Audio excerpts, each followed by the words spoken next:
दोस्तों, आज जो मैं आपको कहानी सुनाने वाली हूँ वो भाग्य पर है। तो अब मेरी कहानी आप पूरी ज़रूर सुनिएगा और अगर कहानी अच्छी लगी तो चैनल को सब्सक्राइब कीजिएगा और वीडियो को लाइक कीजिएगा। तो चलिए शुरू करते हैं हम अपनी कहानी। एक राजा एक बार अपने राज्य में घूमने निकले। वे अपनी प्रजा से मिलकर उसका हालचाल पूछ रहे थे। अपनी राजधानी से काफ़ी दूर एक शहर में उन्होंने एक गरीब आदमी के बारे में बात सुनी। किसी ने उन्हें बताया कि यहाँ एक युवक रहता है जो कि बहुत भाग्यशाली है। उसके बारे में एक और अजीबोगरीब बात सुनी। लोग कहते थे कि जब एक युवक का जन्म हुआ था तब उसने कपड़े पहने हुए थे और उसके हाथ में चांदी का एक सिक्का था। सबने राजा को बताया कि इसके माता पिता गरीब थे, लेकिन उसके अनोखे बेटे के जन्म के बाद उन्हें सारे सुख और आराम मिल गए। इस युवक का नाम सुंदर था। ये सब बातें सुनकर राजा को विश्वास नहीं हुआ।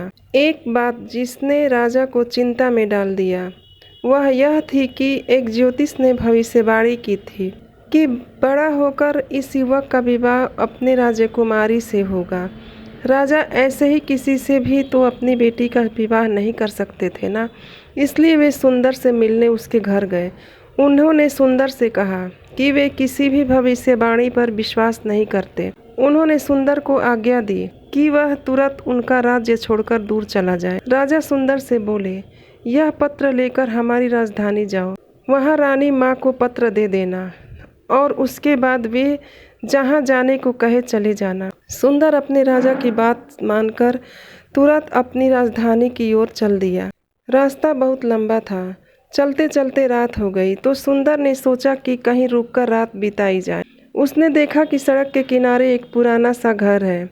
उसने दरवाज़ा खटखटाया। अंदर से एक अजनबी बाहर आया। सुंदर ने उससे पूछा, क्या मैं आज रात यहाँ रुक सकता हूँ?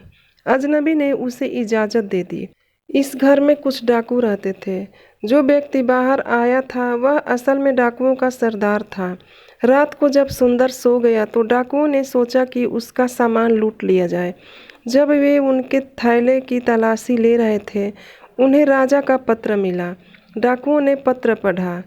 उसमें लिखा था, पत्र लाने वाले इस युवक को तुरंत मृत्युदंड दिया जाए।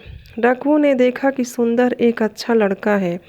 राजा का आदेश पढ़कर उनका भी मन दुखी हो गया। सुंदर को नुकसान पहुंचाने की जगह उन्होंने उनकी मदद करने का निश्चय किया। डाकुओं का सरदार किसी की भी लिखावट को नकल कर सकता था। उसने राजा की लिखावट में एक और पत्र लिखा। उसमें डाकू ने लिखा था, पत्र लाने वाले इस युवक का विवाह तुरंत राजकुमारी से कर दिया जाए।